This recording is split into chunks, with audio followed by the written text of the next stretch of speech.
Le message que je partage avec vous ce matin s'intitule « Le Dieu de gloire ». Et nous avions lu dans Hébreux 1, versets 8 à 14. Que Dieu vous bénisse. Et tout de suite, je vous dis que Jésus-Christ est la première gloire de Dieu. Alléluia. Jésus-Christ est la première gloire de Dieu. Son épouse, qui est l'Église épouse, est la deuxième gloire de Dieu. Parce que vous êtes dans l'Église épouse, vous êtes la gloire de Dieu. Et c'est pour la même raison que vous êtes le miracle de Dieu. Si vous pouvez savoir aux yeux de Dieu comment vous êtes important, je crois que vous allez mieux vous respecter, mieux vous conduire sur cette terre. Parce que aux yeux de Dieu, nous sommes très, très, très importants. C'est pourquoi le chrétien ne doit pas promener des regards inquiets. Lorsque parfois ça va mal, le chrétien ne doit pas promener des regards inquiets. Cette situation fait partie intégrante de votre vie pour la gloire de Dieu. Parce que Dieu contrôle chaque situation et chaque individu à votre avantage. Amen. Dans Proverbe 25:2, la Bible nous dit que la gloire de Dieu, c'est de cacher les choses.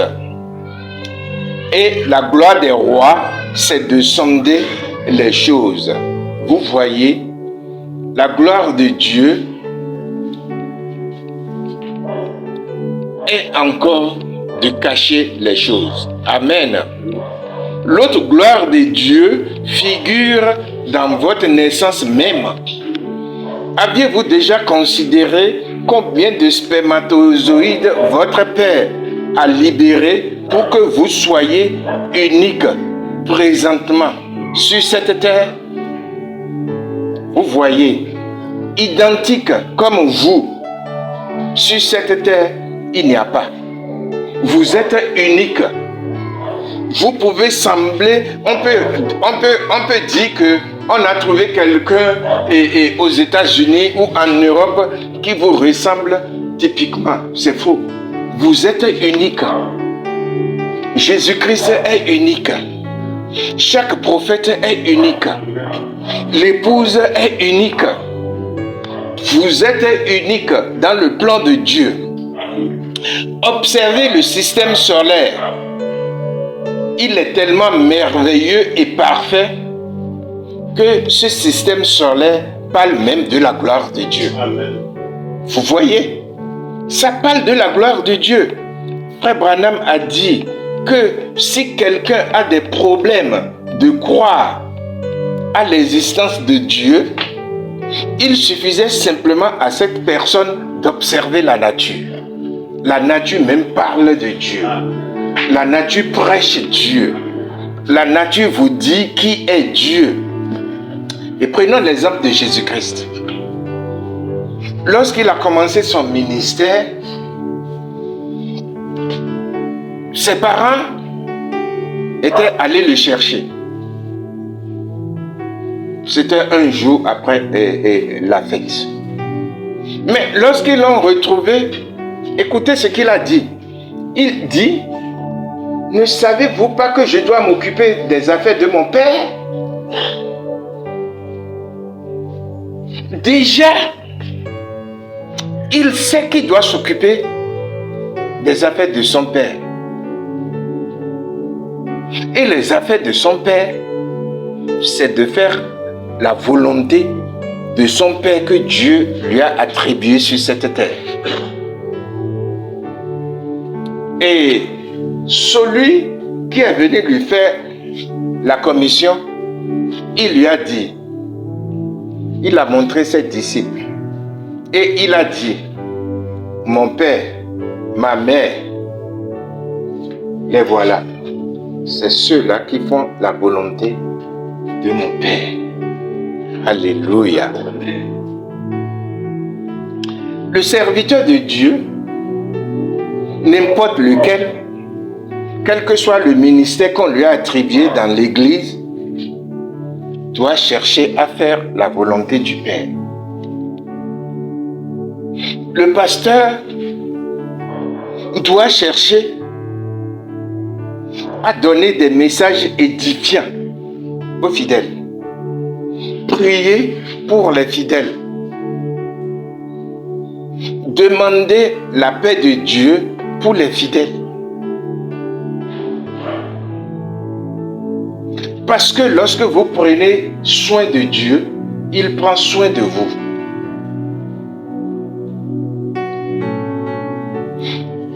Ce que la Bible dit que ce que vous aviez planté, c'est ce que vous allez récolter. Et Jésus-Christ a pris soin des affaires de son Père. Lorsqu'il était sur cette terre, il a passé tout le temps à prendre soin des affaires de son Père. C'est pourquoi la Bible nous dit que ce jour-là, à Gethsémane, lorsqu'il priait et il se sentait faible, la Bible dit qu'un ange est descendu pour le fortifier. Lorsque vous prenez soin des affaires du Père, il prend soin de vous. Parce que Dieu prend soin de sa parole. Et si vous êtes incrusté dans cette parole, alors il prend soin de vous. Les enfants doivent prendre soin de sa parole. En faisant quoi? En obéissant à leur père et à leur mère. Alors, Dieu prendra soin d'eux. Parce que c'est Dieu qui a dit, honore ton père et ta mère, afin que tes jours soient prolongés. Ce qu'on voit aujourd'hui n'est que du désordre. Mais chez nous, ici en Afrique, c'est encore mieux. De l'autre côté, au nord, c'est pire. Vous voyez, nous devons prendre soin des affaires du Père. Alléluia. Tout le monde devrait s'occuper des affaires du Père. Et pour ce faire, vous devez vous comporter comme un fils ou une fille digne de ce nom. Vous ne pouvez pas vivre comme vous voulez. Vous ne pouvez pas parler aux autres comme vous voulez. Vous devez vous examiner à chaque instant. La Bible dit que le chrétien doit s'examiner. Il doit examiner sa vie à chaque instant. Au fait, examiner sa vie à chaque instant, c'est ça, s'occuper des affaires du Père. Parce que tout ce que tu vas faire doit refléter la gloire de Dieu sur cette terre. Parce que tu es le symbole de la gloire de Dieu. Tu es le miracle de la gloire de Dieu. Tu es le représentant légal de la gloire de Dieu. Tu es le représentant légal de Dieu lui-même sur cette terre. Et Jésus a parfaitement accompli cette œuvre. Vous voyez, lorsque vous faites un pacte avec le diable, vous déshonorez Dieu. Vous n'aviez pas à faire quelque chose qui glorifie le diable. Parce que vous êtes là pour vous occuper des affaires du Père. En fait, la gloire de Dieu est très vaste. C'est aussi vaste que la crainte de Dieu dans le cœur de l'homme. Prenez Jésus, qui a dit, ne savez-vous pas que je devais m'occuper des affaires de mon Père? Mais à la fin de son ministère, lorsque le méchant voudrait lui faire du mal, on cherchait quelque chose contre lui. Et ils l'ont amené chez Hérode. Cette partie-là m'a beaucoup plu. Ils l'ont amené chez Hérode. Hérode a discuté avec lui. Hérode a dit publiquement, je ne trouve rien en cet homme. Je ne trouve rien en cet homme. Cet homme que vous m'aviez amené, je ne trouve en rien qui mérite la mort. Je vais le libérer. Le chrétien doit se comporter de façon qu'on ne trouve pas à dire sur lui. Là où les gens vous mentent sur vous pour dire que vous êtes ceci, vous êtes cela, au temps du jugement, si celui qui doit vous examiner, il doit parler comme Hérode.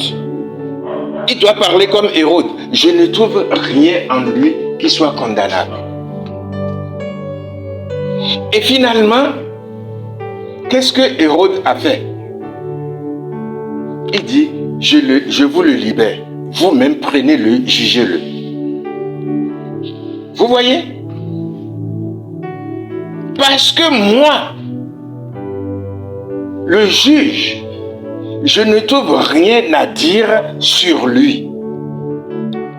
Voilà comment nous devons nous comporter.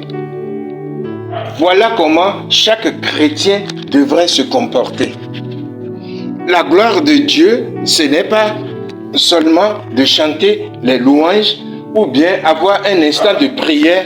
Non, c'est une vie de Dieu que vous vivez chaque jour.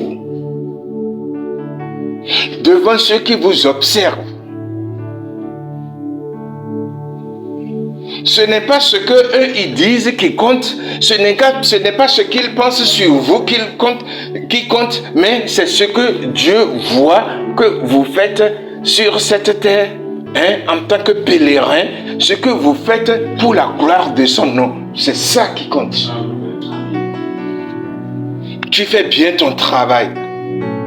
Le travail que Dieu t'a donné à faire sous le ciel, tu le fais bien.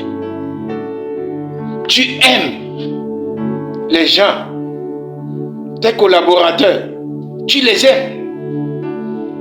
Tu accordes le respect à tout le monde. Parce que notre Dieu est un Dieu de respect. Tu te maîtrises, tu gardes ta langue. Tu fais en sorte que, mais ce n'est même pas moi qui le dis, qui le prêche, mais c'est la Bible qui le prêche. Tu fais en sorte que là où même on te critique, que les gens soutiennent que tu es un bon chrétien.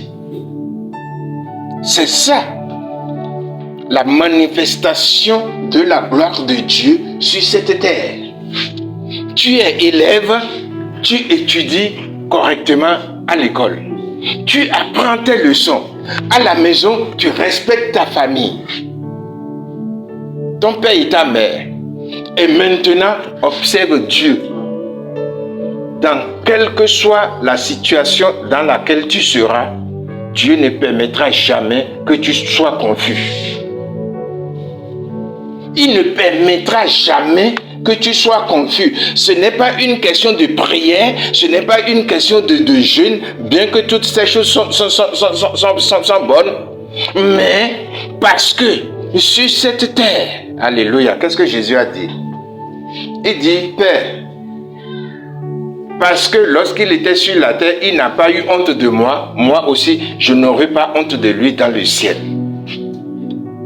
La gloire de Dieu est immense. Comme la crainte de Dieu dans le cœur. La femme que Dieu t'a donnée, il y a une façon de l'aimer. Le mari que Dieu t'a donné, il y a une façon de l'aimer. Il ne faut pas aimer sur la base de l'intérêt. Mais il faut aimer sur la base de la crainte de Dieu dans ton cœur. Et si tu fais ça, et que tu es sincère dans ce que tu fais, observe Dieu concernant tes propres affaires. Observe Dieu concernant ceux qui te critiquent.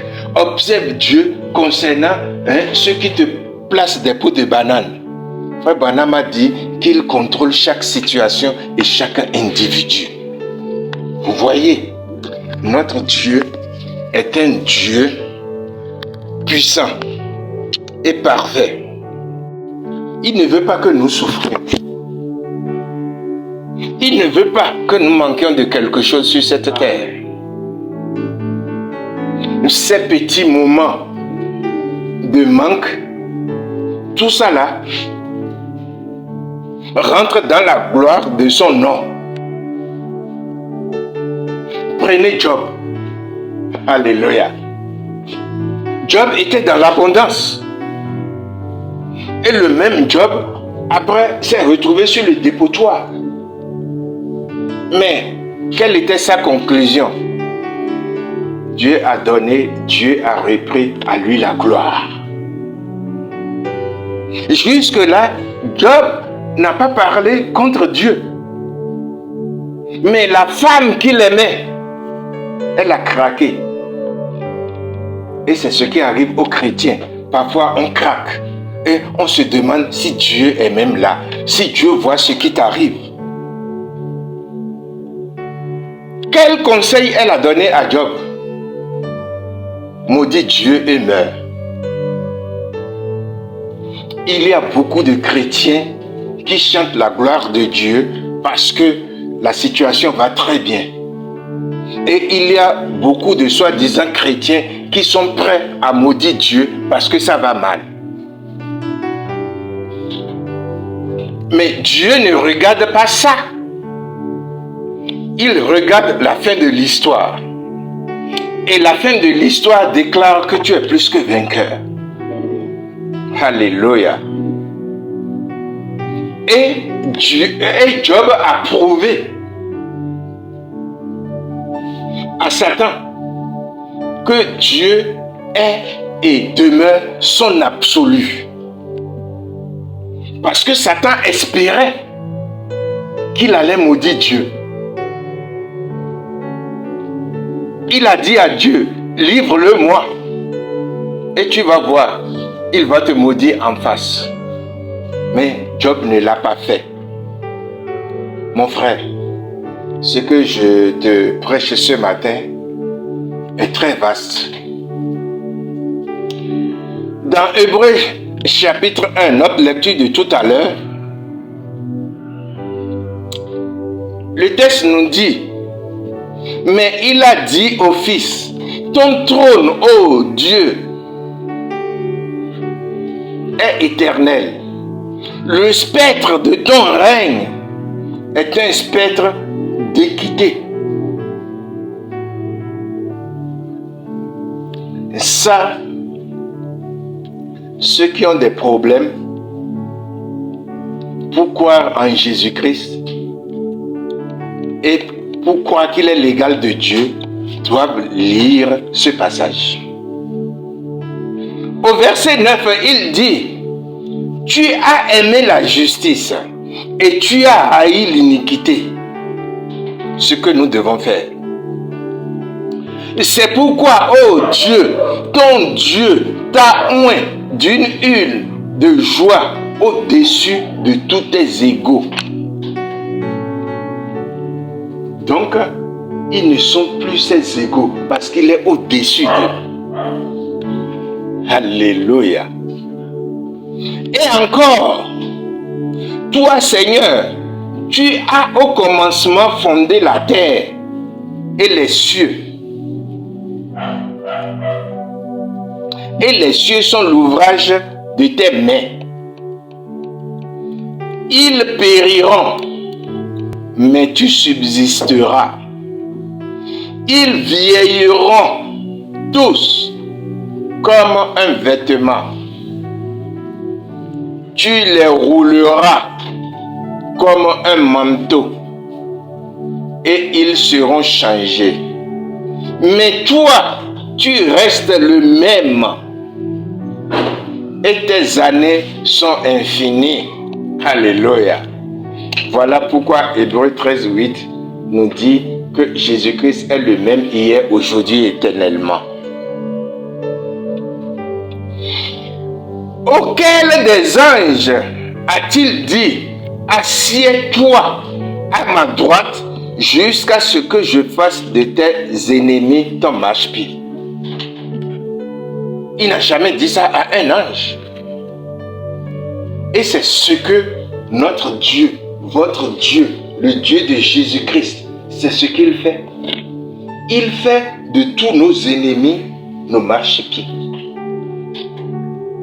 Si Dieu peut t'ouvrir les yeux pour voir combien de situations il apparaît pour que tu sois ce que tu es ce matin, tu seras encore plus dans la joie. Parce que Dieu nous fait tellement de choses, de bonnes choses, il nous préserve tellement contre nos ennemis que nous ne voyons pas ce qu'il fait. Mais lui, il sait ce qu'il fait. Parce qu'il est Dieu. Tu vois?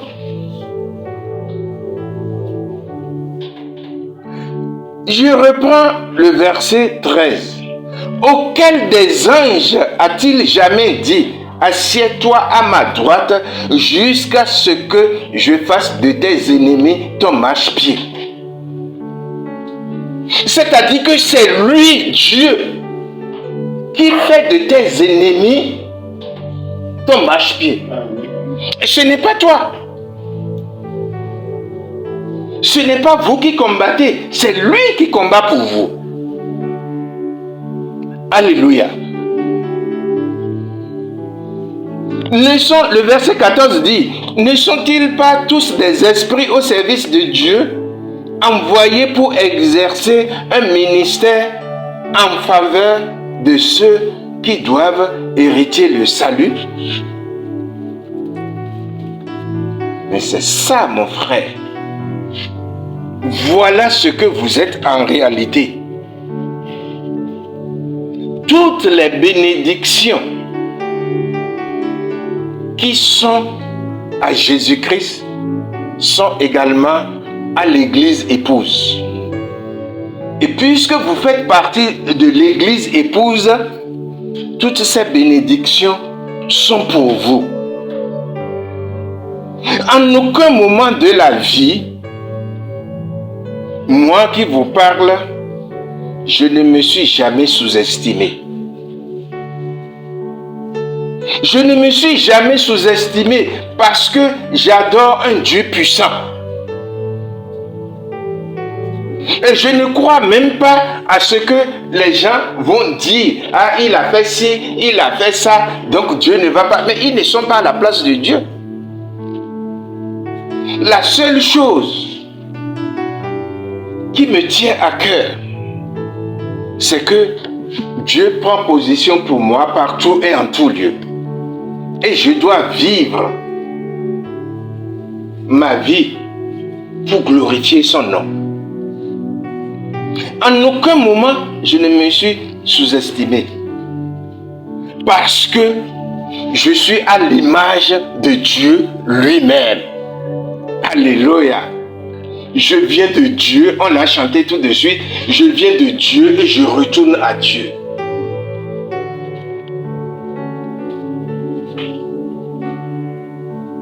J'ai déclaré à un policier qui m'a arrêté un jour parce que j'avais brûlé le feu rouge, j'étais pressé. Il dit, mais patron, vous aviez brûlé le feu rouge. J'ai dit non, je suis passé au feu orange. Et j'ai dit, excusez-moi, j'étais pressé. Mais au même moment, il dit, mais pasteur, ah, c'est bien que vous aviez reconnu que vous aviez brûlé le feu rouge. Je dis, ah, attention. Dès qu'il a dit pasteur, alléluia. Donc, ce n'est plus moi. Ce n'est pas moi qui vis, c'est Christ qui vit en moi. Et Christ a dit à tout le monde qui peut me convaincre de péché. Donc le pasteur ne peut pas brûler le feu rouge. Et il dit, mais je ne comprends pas. Entre toi et le pasteur, mais c'est pas la même. Je dis non, c'est deux personnes différentes. Moi, je peux pécher. Mais le pasteur ne peut pas pécher. Parce que c'est Christ qui vit en moi. Et il dit, maintenant, on garde quoi dans les deux? Je dis, puisque vous aviez commencé par la première version, on garde la première version. Et alors, je m'excuse. Il m'a fait son salut, il m'a dit de partir. Ne vous dévalorisez pas. Parce que devant Dieu, vous avez de la valeur. Ne vous dévalorisez pas. Dans Acte 9, 3 à 6, observez encore l'autre gloire de Dieu. Comme ils étaient en chemin et qu'ils approchaient de Damas, tout à coup une lumière venant du ciel resplendit autour de lui. Il tomba par terre et il entendit une voix qui lui disait, « Saul, Saul, pourquoi me persécutes-tu » Alléluia. Il répondit, « Qui es-tu, Seigneur » Qu'est-ce que ça veut dire? Paul étant docteur de la loi, il sait que la manifestation de cette lumière représente la présence du Seigneur. Et il dit, Seigneur, qui es-tu? Pourquoi? Il allait à Damas défendre la gloire du vrai Dieu. Et voilà que ce vrai Dieu le fait rouler dans la poussière. Il y a à se poser des questions. Mais attends, Seigneur, mais qu'est-ce que tu veux? Mais c'est toi que je m'en vais défendre là. Donc il savait que cette lumière, la manifestation de cette lumière, c'est la manifestation de Dieu en cet endroit-là. Et comme sa question était bien posée, la parole dit, et le Seigneur dit, « Je suis Jésus que tu persécutes. » Ah! Le grand Saul, docteur de la loi, vient de découvrir l'autre nom de Dieu. Alléluia. L'autre nom de Dieu s'appelle Jésus. Jésus-Christ de Nazareth. Amen.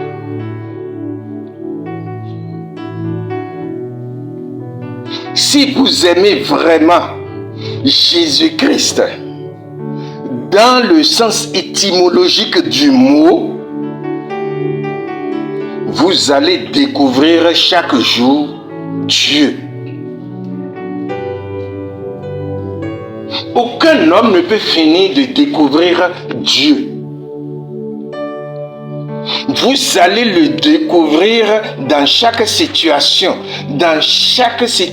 où vous êtes. Il y a beaucoup de plaisantins qui se font passer pour hommes de Dieu.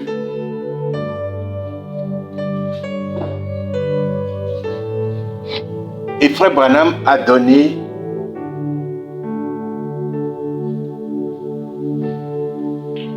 ce message. Il dit, si vous pouvez passer une seule minute dans sa présence, vous ne serez plus jamais le même. Il sait de quoi il parle. Il y a beaucoup de plaisantins qui se font appeler hommes de Dieu, ceci de Dieu, mais qui n'ont même pas passé une seconde dans sa présence. Papa Branham a dit, si vous passez seulement une minute dans sa présence, vous ne serez plus le même. sait de quoi il parle. Ma prière aujourd'hui est que vous passiez au moins un instant dans sa présence. Paul a passé quelques 30 secondes dans sa présence et il a su que ce Jésus, ce Dieu s'appelait aussi Jésus. Mais il a changé. Il a changé pour toujours.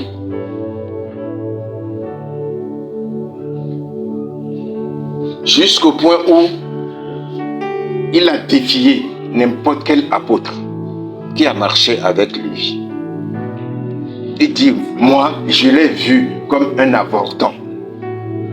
Paul a changé. Et quand Jésus a dit, Paul a dit, mais qui es-tu, Seigneur? Et le Seigneur lui a dit, je suis Jésus-Christ que tu persécutes. Il ajoute, il te sera dur de réjamber contre les aiguillons. Alléluia. Il a tranché le problème. C'est comme ça que Jésus-Christ a tranché tous les problèmes dans lesquels nous sommes en ce moment. Il sera difficile à n'importe quel ennemi sur cette terre de nous combattre. C'est vrai, nous allons combattre et peut-être nous allons tomber. Mais la Bible déclare que le juste se tombe 7 fois, il se relève encore 7 fois. À la fin du combat, c'est notre main qui sera levée en haut et on dira, voilà le vainqueur. Le chrétien a peur de combattre. Le chrétien a peur de combattre. Le chrétien veut que la victoire lui soit donnée sur un plateau d'or. Non! Paul a dit, j'ai combattu le bon combat jusqu'à la fin. Alors, pourquoi pas toi? Jésus-Christ lui a déclaré, il te sera dur de réjamber contre les aiguillons. Et au verset 8, au verset 6, la Bible dit, tremblant et saisi de foi, il dit, Seigneur, que veux-tu que je fasse? Oui. Paul a dit, tremblant et saisi de foi, il a dit, Seigneur, que veux-tu que je fasse? Oui. C'est toujours ce que Dieu veut que vous allez faire. C'est toujours ce que Dieu veut. C'est toujours ce que Dieu veut que vous allez faire. Ne croyez pas que avec votre intelligence, vous faites ceci, ça va donner cela. Non, Dieu n'est pas insuffisant pour que votre intelligence complète sa volonté. Non. Il est un Dieu suffisant. C'est toujours, Paul dit, Seigneur, que veux-tu que je fasse? Et c'est la question que chacun de nous devrait poser à soi-même chaque matin. Merci Seigneur de m'avoir réveillé en bonne santé ce matin. Seigneur, que veux-tu que je fasse pour la gloire de ton nom? Tout ce que vous organisez, vous prétendez organiser et vous réfléchissez, vous perdez votre temps. Ce n'est que du gâchis spirituel. Attendez, Dieu vous dira ce que vous aviez à faire. On ne peut jamais organiser Dieu. Mais c'est Dieu qui nous organise. Vous ne pouvez jamais organiser Dieu sous prétexte que vous l'aviez étudié. On quitte le séminaire, maintenant on veut organiser Dieu. On veut faire un programme. On quitte l'école biblique, on veut organiser Dieu. Mais ça c'est faux. Parce qu'on a un grand diplôme, on veut organiser Dieu.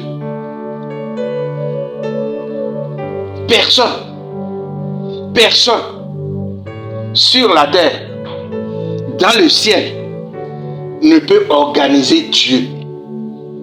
Mais vous allez faire ce qu'il vous demande de faire. Oui, ce qu'il vous demandera de faire, c'est ce que vous allez faire. Écoutez la réponse du Seigneur. Et le Seigneur lui dit, lève-toi, entre dans la ville. On te dira ce que tu dois faire. Voilà. C'est maintenant que Saul, dit Paul, c'est maintenant qu'il est rentré dans le programme de Dieu. 1. Il se lève. 2. Il attend que celui qui a reçu la commission vienne le voir. Alléluia. Dans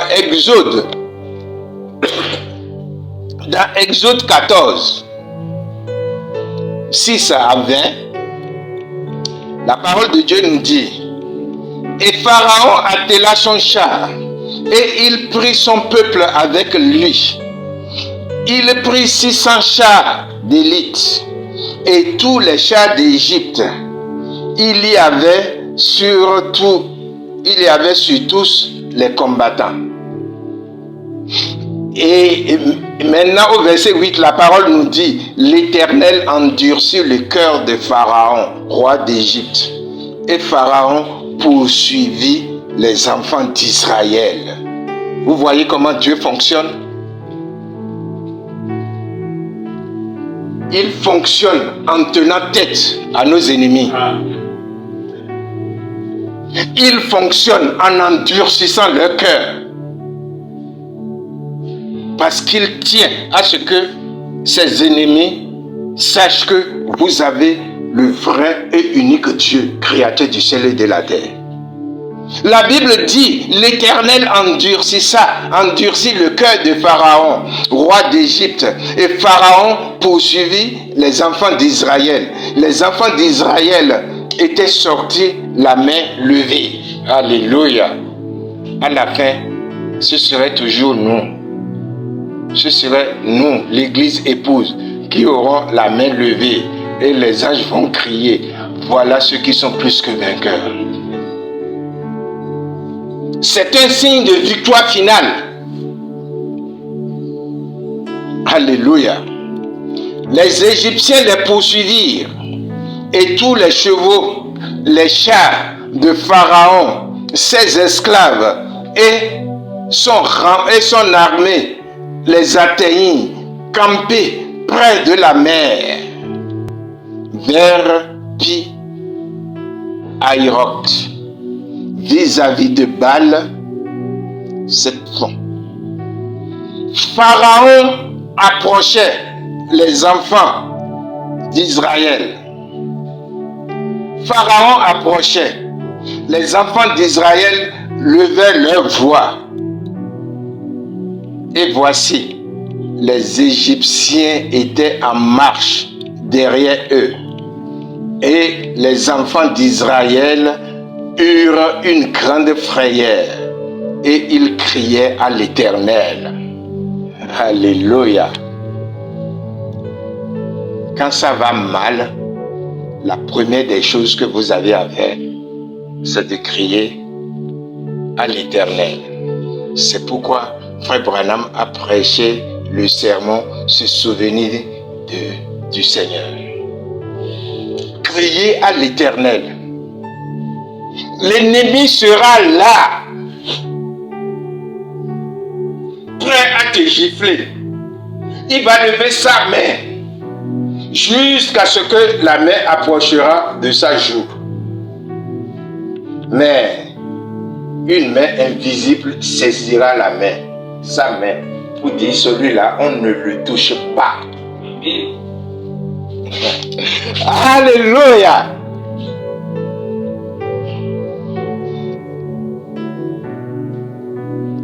Les Égyptiens étaient sûrs qu'ils allaient exterminer le peuple d'Israël.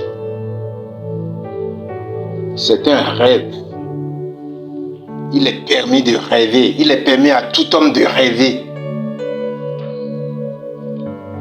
Moi, j'ai toujours dit quelque chose. Il est permis à n'importe lequel de mes ennemis de penser qu'ils vont m'écraser. Mais à la fin, c'est moi qui vais les juger. Au verset 11, le peuple d'Israël dit à Moïse, n'y a-t-il pas des sépulcres en Égypte sans qu'il fût besoin de nous amener mourir au désert? Que nous as-tu fait en nous amenant, en nous faisant sortir d'Égypte? Voilà la réaction du chrétien limitrophe. Le chrétien limitrophe croit en Dieu jusqu'à un point. Et ensuite, il croit qu'à partir de là, le diable est plus fort. Le diable n'a jamais été plus fort. C'est un petit démon.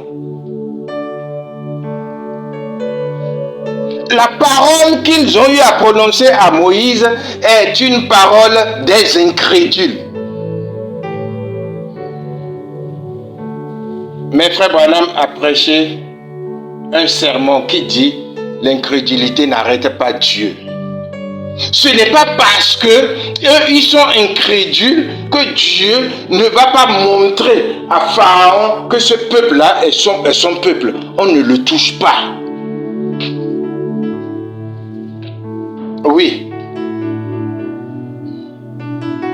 N'est-ce pas cela? Ils ont continué au verset 12. N'est-ce pas là ce que nous te disions en Égypte? Laisse-nous servir les Égyptiens, car nous aimerons mieux servir les Égyptiens que de mourir au désert. Quel minable chrétien! Dieu a cueilli votre victoire et il vous l'a remis entre les mains. Et vous n'êtes pas content. Vous ferez mieux de connaître quel Dieu vous croyez, à quel Dieu vous croyez réellement. En aucun moment, le plan de Dieu n'est pas qu'il retourne en Égypte. Mais ça c'est rendre faible Dieu. Mais Dieu, il est le Tout-Puissant. Il est l'imparable. La Bible dit, mais rien n'est impossible à Dieu. Vous voyez les conseils qu'ils étaient en train de donner à Moïse. N'est-ce pas ce qu'on te disait en Égypte? C'est la même chose qui se passe aujourd'hui sur les réseaux sociaux. Les gens racontent de n'importe quoi. Ils passent tout leur temps à prier, à demander les bonnes choses pour le chrétien. Mais ils devaient passer en même temps tout leur temps à dire aux chrétiens comment ils doivent vivre. Pour la gloire de Dieu. Vous voyez? Dieu te sort de l'esclavage et toi tu veux retourner dans l'esclavage à cause de quelques pains, à cause de quelques miettes. Misérable chrétien. Que Dieu nous en garde. Voilà dans quoi le Nord veut nous maintenir. Le Nord veut maintenir l'Afrique. Voilà dans quoi ils veulent toujours nous prouver qu'on est des moins que rien, qu'on n'est pas fort, qu'on n'est pas intelligent. Et que nos ressources, c'est à eux de l'exploiter pour l'amener là-bas. Et ils vont nous donner quelques miettes pour dire qu'ils sont venus nous aider au développement. Mais que le nom de Dieu soit béni. Cet esclavage est en train de finir parce que Dieu est en train de sortir des têtes bien faites pour prouver qu'il y a des têtes bien faites en Afrique. L'Africain aime trop dormir. L'Africain aime trop plaisanter. Et le Nord a compris ça. Il faut les garder dans leur sommeil.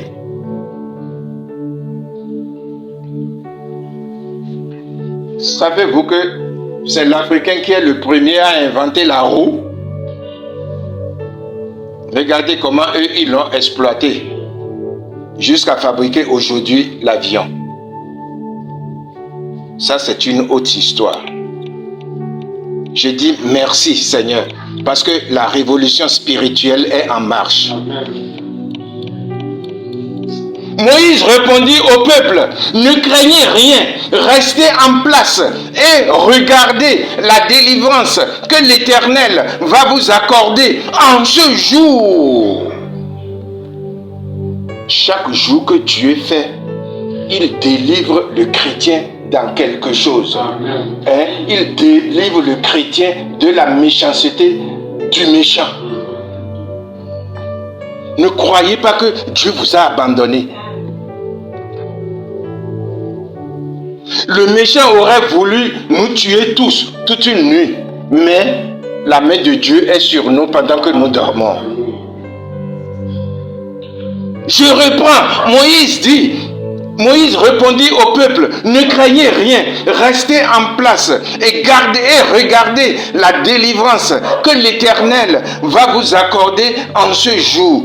Car les Égyptiens que vous voyez aujourd'hui, vous ne les verrez plus jamais. Alléluia.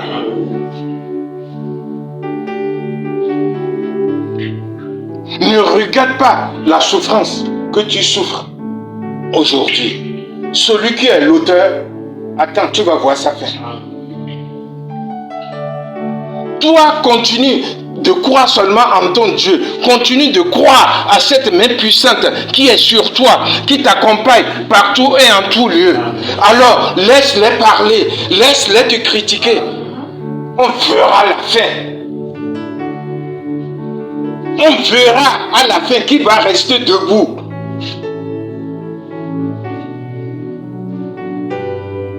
Aucun ennemi ne m'a jamais inquiété. Moi, c'est la fin qui m'intéresse. Et la Bible dit que à la fin, je vais rester seul. 1000 tomberont à ma gauche, 10 000 à ma droite. Moi, je serai là. Je vais seulement regarder et je verrai la rétribution du méchant. Alléluia. Quelle prédication Moïse a donnée à ce peuple-là, ce jour-là? C'est toute une prédication. Mais il est, alléluia, il les a recadrés. Dieu est dans sa parole. Dieu ne permettra jamais que vous souffriez. Il est dans sa parole. Vous voyez tout ce que je viens de lire? J'ai lu dans Apocalypse 3, 19 à 21. Et il a parlé de votre victoire. Il a parlé de notre victoire. Moi, je reprends et je châtie tout ce que j'aime. Aie donc du zèle et repens-toi. Voici, je me tiens à la porte et je frappe. Si quelqu'un entend ma voix et ouvre la porte, j'entrerai chez lui. Je souperai avec lui. Alléluia. Et lui avec moi. Et il dit, celui qui vaincra. Alléluia. Donc, ce n'est pas une partie de pique-nique. Celui qui vaincra. C'est un combat. La vie chrétienne est un combat. Celui qui vaincra, je le ferai asseoir avec moi sur mon trône, comme moi. J'ai vaincu et je me suis assis. Alléluia. Sur le trône de mon Père, avec mon Père. Que celui qui a des oreilles entende ce que l'Esprit dit à l'Église. Et tu es à l'Église aujourd'hui. Et j'ai pris l'exemple de Job. Et je vous ai montré comment il a voulu traîner, il a fait. Job était dans la gloire. Il était l'homme le plus béni. Et le diable a saisi ça pour dire que c'est parce que tu l'as béni. Mais Dieu, ayant confiance à Job, a dit, touche-le. Mais on ne touche pas à sa vie. Il a traîné Job jusqu'à sur le dépotoir. Mais Job a continué, alléluia, pas le glorifier. Pourquoi pas toi? Pourquoi pas toi? Pourquoi pas toi? Et ensuite, j'ai lu dans Hébreux 12, 6 à 14, qui dit, car le Seigneur châtie celui qu'il aime, et il frappe de verge tous ceux qu'il reconnaît pour ses fils. Supportez le châtiment. C'est comme des fils que Dieu vous traite. Car quel est le fils qu'un père ne châtie pas? Vous voyez? Mais si vous êtes exempt de châtiment auquel tous ont eu part, autrement dit, tous les prophètes et les rois qu'on admire aujourd'hui ont été châtiés quelque part. Si vous êtes exempt de ça, la Bible dit, vous êtes donc des enfants illégitimes et non des fils. Et au verset 11, il dit, il est vrai que tout châtiment semble d'abord un sujet de tristesse et non de joie, mais qui produit plus tard pour ceux qui ont été ainsi exercés un fruit paisible de justice. Et la Bible nous conseille. La Bible nous conseille, fortifiez-vous donc vos mains languissantes. Au lieu de rester là à te plaindre, remercie Dieu. Parce que quelle que soit la dureté de la situation, tu es encore en vie. Mieux, tu as de la santé. Tu as une bonne santé. Remercie-le. Et la Bible dit, fortifiez donc vos mains languissantes et vos genoux affaiblis. Et suivez avec vos pieds des voies droites, afin que ce qui est boiteux ne dévie pas, mais plutôt se raffermisse. Conseil. Verset 14. Recherchez la paix avec tous et la sanctification sans laquelle personne ne verra le Seigneur. Alléluia. Mes amis, ce n'est pas facile d'être dans le secret de Dieu. Ce n'est pas facile d'être un élu, mais c'est facile d'être appelé. Ce n'est pas facile d'être un élu. C'est un combat de tous les jours.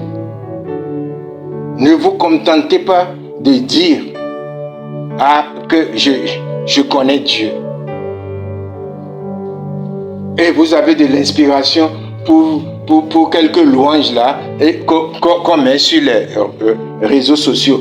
Et vous croyez que c'est fini. C'est du bluff. C'est un combat de tous les jours. C'est un combat de tous les jours.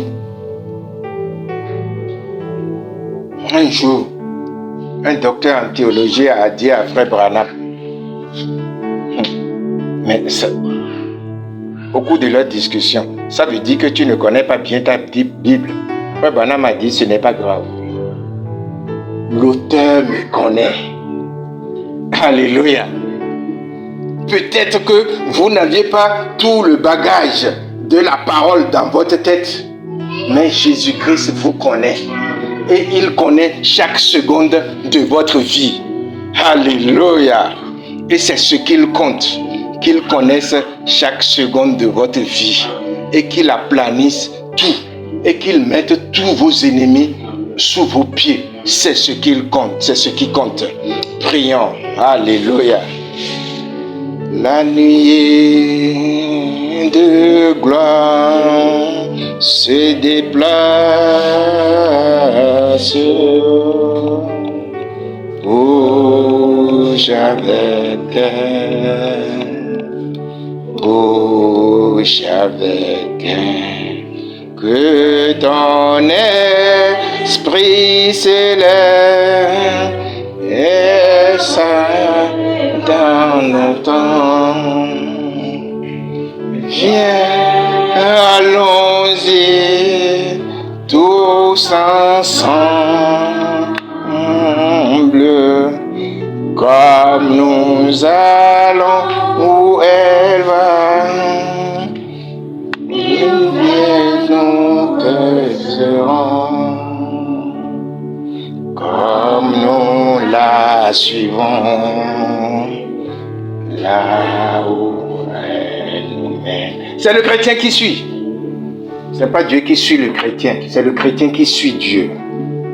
Seigneur Jésus, merci infiniment pour l'œuvre accomplie à notre faveur à la croix. Nous restons et demeurons reconnaissants envers toi pour tout ce que tu nous avais fait, pour tout ce que tu nous fais et pour tout ce que